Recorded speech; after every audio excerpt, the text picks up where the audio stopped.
Olá pessoal, tudo bem? Bem-vindos a mais um podcast, Isso é Goiás. Estamos recebendo hoje a Luciana Mendes, ela que é psicóloga, que é mãe, né?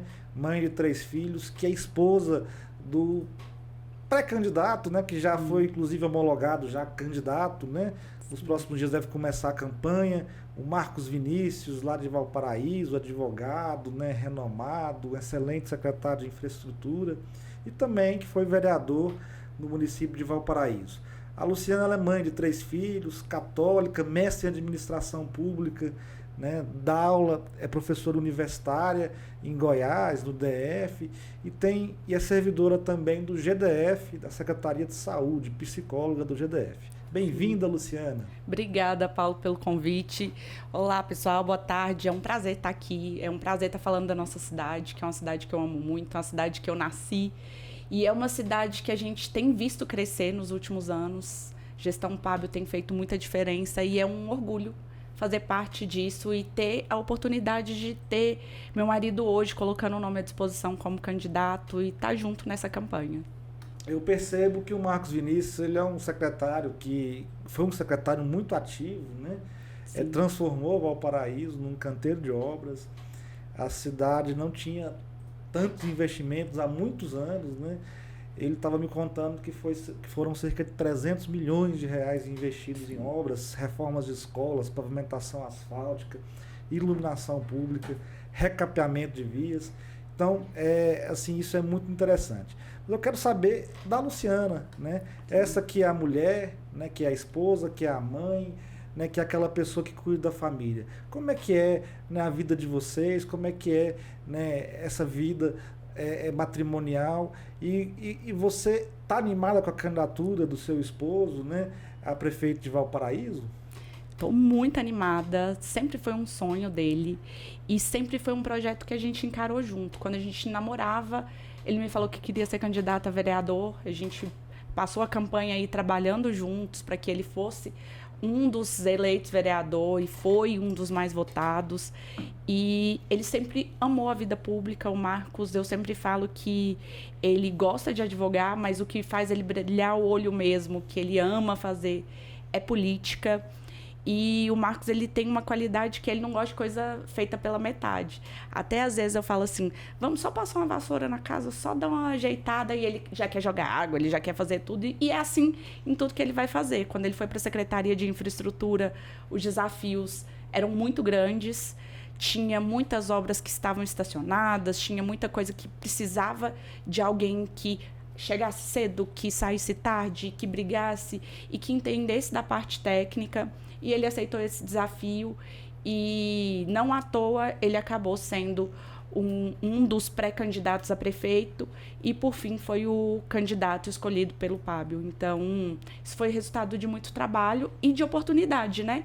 Que tanto o Pábio acreditou nele, acreditou na gestão dele, quanto dos deputados, como a doutora Zeli, como o deputado Célio Silveira, que colocaram emendas, porque sem emenda a infraestrutura também não anda, né? Não trabalha. Então, ele teve essa oportunidade e agarrou.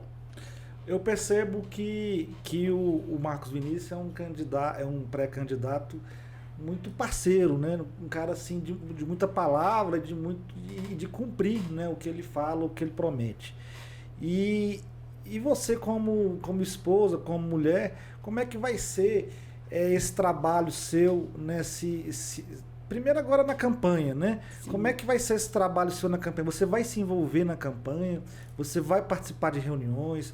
Você vai criar um movimento de mulheres com Marcos Vinícius, né? De família com Marcos Vinícius, mães com Marcos Vinícius? Como é que vai ser?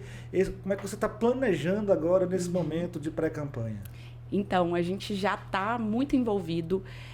Nós estamos com um grupo que se chama Elas por Ele, então a gente juntou um grupo de mulheres, estamos andando a cidade. Ele vai para um lado, a gente vai para o outro, vai complementando, porque é uma cidade muito grande, a gente tem 52 bairros, então para a gente percorrer o município todo, não dá para ir todo mundo junto, então a gente está se dividindo em várias frentes e a gente está muito ativo na campanha. Eu pedi uma liberação no GDF, até porque estava difícil conciliar as duas coisas, e hoje a gente está ativo e trabalhando e movimentando para que essa campanha, primeiro, ela seja uma campanha colaborativa, que ela não tenha só a cara do Marcos Vinícius. Eu sempre falo que gestão boa é gestão participativa, é gestão em que muita gente tem voz. É claro que a decisão, ela cabe ao gestor principal, mas um gestor que não sabe ouvir, ele vai fazer coisas que às vezes não é o que a população quer. Então, a gente está planejando aí para a semana que vem uma plenária de mulheres em que a gente vai discutir as propostas que as mulheres de Valparaíso querem para a cidade. E isso vai fazer muita diferença num plano de governo que não seja um plano de governo que venha de cima para baixo, que seja um plano de governo colaborativo, que tenha a cara da população e que tenha a cara das mulheres de Valparaíso. É muito interessante isso. Outra questão que eu percebi, assim, que todo prefeito, no final do segundo mandato, nos últimos anos eu tenho percebido isso, eu sou de Lusiânia, de pertinho, de Valparaíso. Sim.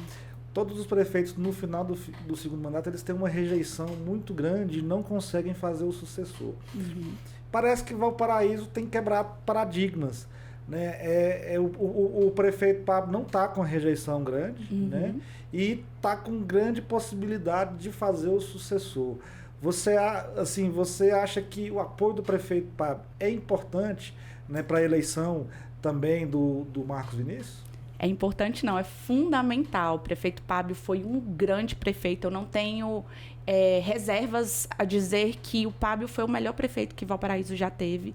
Eu também fui criada em Lusiânia e eu vejo o quanto Valparaíso, tanto de quem está de fora, mudou, quanto de quem está dentro. A gente vê que é uma cidade que cresceu, é uma cidade que atraiu investimentos, é uma cidade que hoje gera emprego, gera tributação, é uma cidade em que a gente pode acreditar e que a gente vê isso sendo retornado. A gente tem ali o sonhado viaduto, que foi promessa de campanha há tanto tempo. A gente tem a Guarda Municipal, que foi assim, eu perdi as contas de quantos prefeitos prometeram a Guarda Municipal. E hoje a gente tem uma Guarda Municipal robusta, uma Guarda Municipal que, de fato, reflete na segurança pública do município. A gente tem uma ampliação da cobertura de LED no município. Então, a gente conseguiu economizar na conta de energia, conseguiu investir, inclusive, no Natal iluminado. Então, detalhes que fazem com que a nossa cidade hoje seja um lugar que as pessoas têm prazer de morar, têm prazer de dizer que vivem ali, que são de Valparaíso. Então, isso faz diferença. Quando a gestão ela acredita, os moradores também começam a acreditar. Então, hoje a gente tem mais de 60 escolas. Dessas mais de 60, a gente teve 51 que tiveram alguma obra, algum tipo de intervenção na infraestrutura.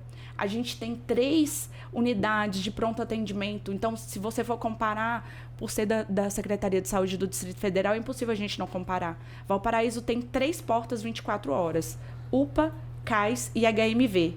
Gama, que é uma cidade do Distrito Federal, tem 2 portas, que é a UPA e o HRG. Santa Maria tem somente uma, que é o HRSM. Então, a gente tem avançado muito, mesmo sabendo que os desafios ainda são grandes, mesmo sabendo que ainda tem muita coisa para a gente investir, a gente está vendo resultados. Então, o Pablo é esse gestor que trouxe esses resultados. Então, o apoio dele é fundamental. A saúde, eu percebo que a saúde de Valparaíso ela melhorou muito. Inclusive tem pacientes de Santa Maria, do Gama, que às vezes precisam de um pronto-socorro, vai lá no entorno que é mais rápido. Sim. Do que sair para a UPA do Gama, ou para o Hospital do Gama, ou para o Hospital de Santa Maria, você demora 5, 6 horas para ser atendido. Exatamente. Lá no entorno é 2 horas, rapidinho, já sai com a receita. Se tiver pegar remédio, já pega na farmácia lá também, central da UPA, do CAIS ou do Hospital Municipal. Então isso daí também tem feito a diferença. E a gente está falando da saúde, vamos falar um pouco da saúde mental das pessoas. Você, sim, como psicóloga, eu percebo que assim, existe uma necessidade, né, hoje, premente, urgente dos municípios, dos gestores, para a implantação de serviços de psicologia, seja em UBS, seja em escolas municipais, escolas públicas, né, em geral. Porque as crianças, elas estão cada dia mais... As crianças hoje com 2 anos já começam a viciar em internet, em celular, em, sim, vídeo, não sei o quê, em jogo. Com 5 já está viciado em jogo já. Né?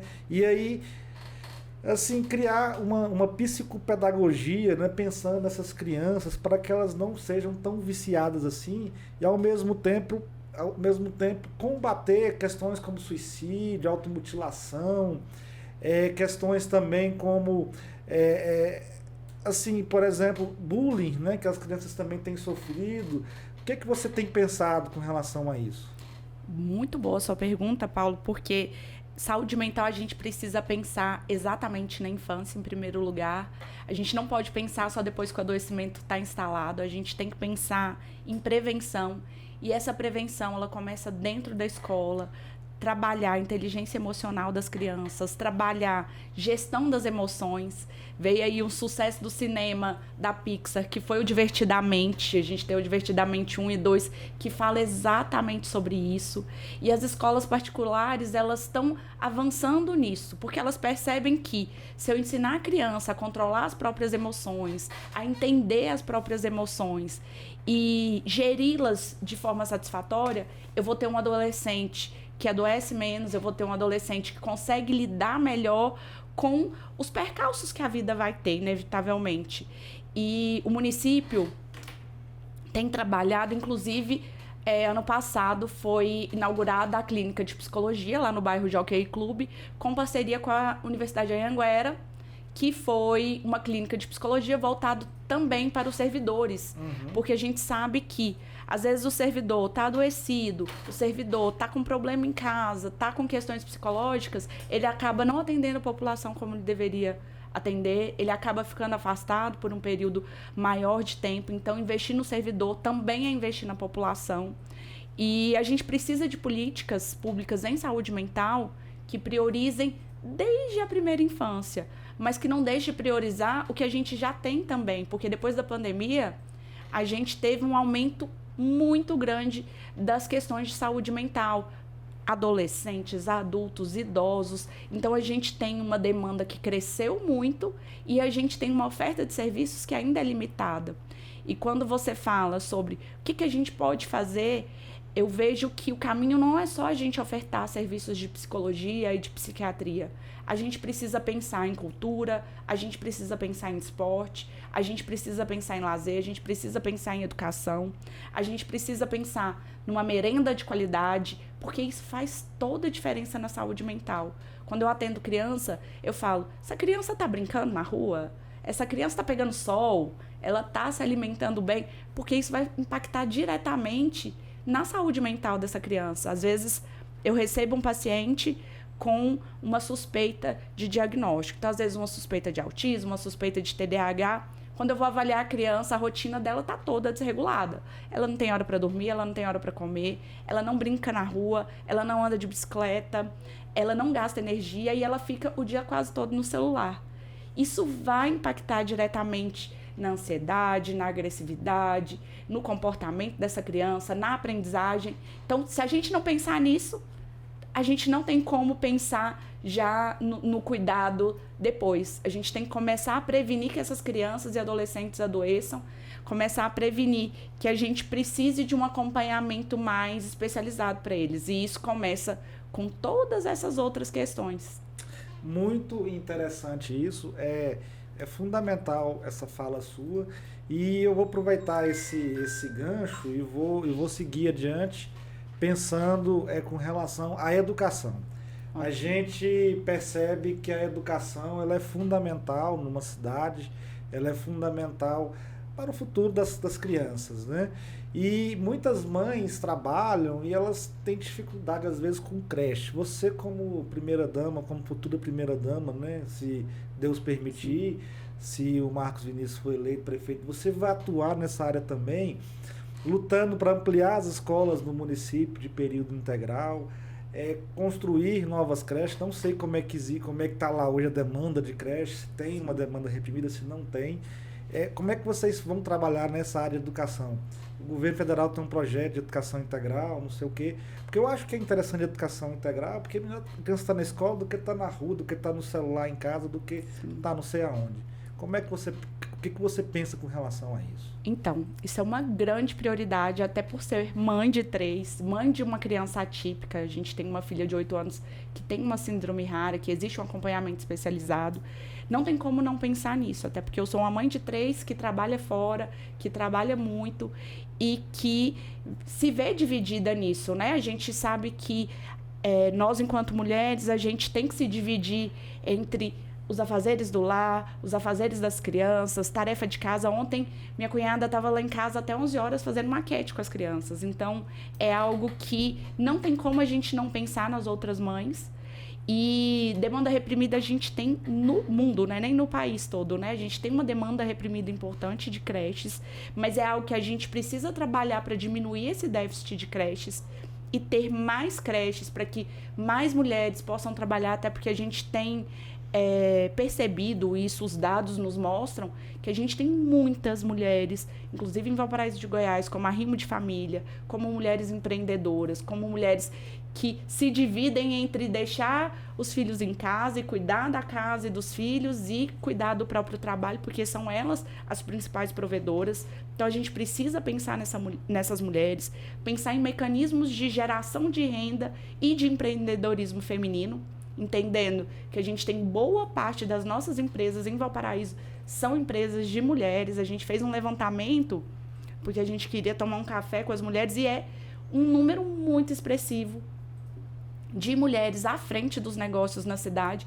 Então, a gente precisa pensar em políticas, primeiro, que permitam que essas mulheres sigam no mercado de trabalho, sigam empreendendo, mas que essas crianças estejam cuidadas, estejam no ambiente adequado, estejam não só em escola de período integral, mas escola de período integral que, de fato, promovam uma educação integral, com esporte, com cultura, com lazer, com um momento de descanso. Então, pensar em uma educação integral não é só ocupar o tempo das crianças, é ocupar de forma produtiva, para que a gente tenha uma criança que muitas vezes ela sai um adolescente que esteja preparado para entrar no mercado de trabalho, que esteja preparado para cursar uma universidade, que esteja preparado para empreender e que esteja preparado para ser um cidadão pleno de suas funções, pleno de seus direitos, pleno também dos seus deveres. Muito interessante isso. O Marcos Vinícius foi secretário de infraestrutura, fez milhões de reais em investimentos, em obras. O Pablo Mossoró tinha feito o compromisso da construção do viaduto, né? O Marcos Vinícius conseguiu, junto com o prefeito Pablo Mossoró, colocar isso em prática. Uhum. A obra está sendo executada, mas parece que ele conseguiu mais, né? Parece que ele prometeu um viaduto, está fazendo 3, né? Parece que está fazendo também na marginal ali, na linha de trem, né? Para poder criar uma marginal.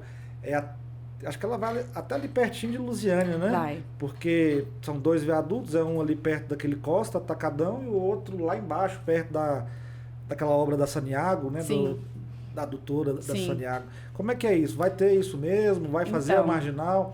Talvez o Pablo não consiga fazer a marginal agora. Até lá, vocês vão fazer compromisso de você, do pré-candidato a prefeito Marcos Vinícius, de fazer essa marginal e depois, de repente, fazer os outros 2 viadutos do outro lado? Como é que é isso? Então, a maior queixa da população de Valparaíso é mobilidade urbana. A gente precisa melhorar a mobilidade da cidade. É inevitável, uma cidade que cresceu muito.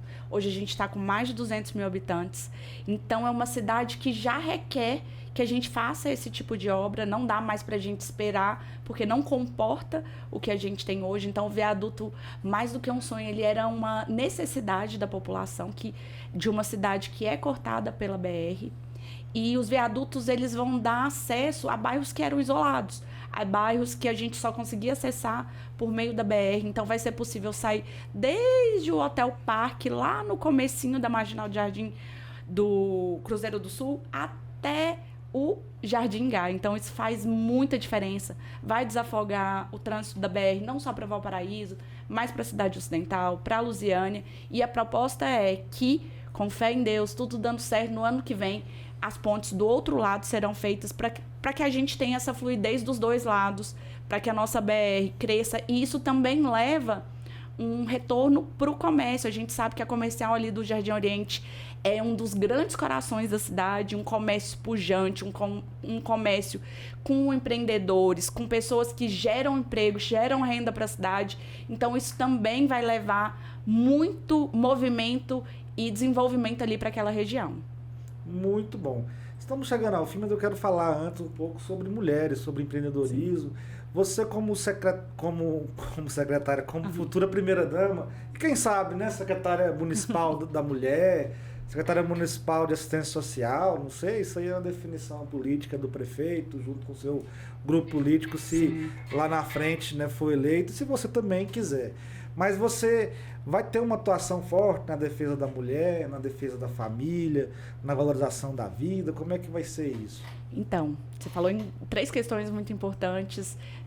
Eu falo que quem cuida da família consegue cuidar também de sua rua, consegue cuidar do seu bairro, consegue cuidar do seu lar. Eu acho que todos os pontos importantes da nossa vida, todas as decisões importantes da nossa vida, ela passa pelas nossas decisões enquanto família. Então, essa é uma prioridade muito grande, é algo que o Marcos prioriza, é algo que eu priorizo com todo o meu coração. Se não tiver família junto, a gente nem dá conta. E o empreendedorismo feminino, como eu falei, é algo que já existe na nossa cidade e precisa existir mais. Como mãe atípica, eu muitas vezes precisei me afastar para cuidar da minha filha, precisei me afastar para acompanhá-la numa consulta, e eu vejo as mães que também têm crianças atípicas com dificuldade para poder fazer isso e ainda assim precisando gerar renda para sua casa. Então isso é algo que a gente precisa ter como prioridade e a gente precisa ter ali no radar logo no começo. Muito interessante isso. Parabéns, a Luciana Mendes, você tem um perfil de política, entendeu? Quem sabe um dia você vira, sei lá, vereadora, deputada estadual, prefeita do município, né? Você é de Lusiânia, né? Sou de Lusiânia. Então você é minha conterrânea. Sim. Você é da família Cacheta lá? Cacheta. Meu pai tinha uma autoescola ali em frente à prefeitura. Sei, conheço. Muito, muito bom, muito interessante isso.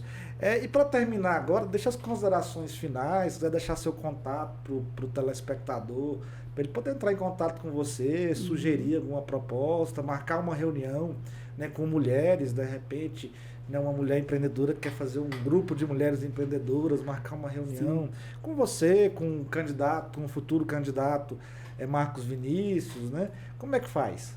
Então, pode entrar em contato pelo lucianamendes.val, @lucianamendes.val no Instagram, ou @marcosvinicius.val, que é o nosso Instagram. Lá o pessoal vai entrar em contato, a gente pode agendar reunião, a gente pode agendar uma visita. Valparaíso já tem movimentos de mulheres empreendedoras, a gente tem feiras de empreendedoras, a gente tem inclusive um movimento de mulheres evangélicas empreendedoras. Recentemente a gente foi até para a inauguração da sede da Mulheres Evangélicas Empreendedoras. Então, assim, está crescendo a questão do empreendedorismo feminino e a gente quer incentivar, a gente quer estar junto, e principalmente de mulheres. A gente precisa de mulheres atuantes, mulheres que briguem pelas políticas públicas importantes. Ontem a gente teve um marco de 18 anos da Lei Maria da Penha. Em Valparaíso a gente tem uma patrulha Maria da Penha que vai às escolas, que vai às unidades de saúde, que vai às igrejas, que vai falar sobre proteção à mulher. A gente sabe que a gente vive numa região, Gama, Santa Maria, inclusive Valparaíso, com um número alto de feminicídios, e a gente previne isso com educação. Inclusive, recentemente, acho que saiu uma pesquisa nacional aí, e Lusiânia está entre as 10 cidades, né, com mais casos de estupro, né, etc. Valparaíso eu não sei como é que tá, mas está perto, é importante também, né? Combater isso, né? Violência contra a criança, etc. Sim. Então é isso. Obrigado, viu, Luciana, nossa futura primeira-dama de Valparaíso. Amém. Sucesso a vocês aí na campanha, né? Que seja uma campanha vitoriosa. Amém. Obrigada, Paulo.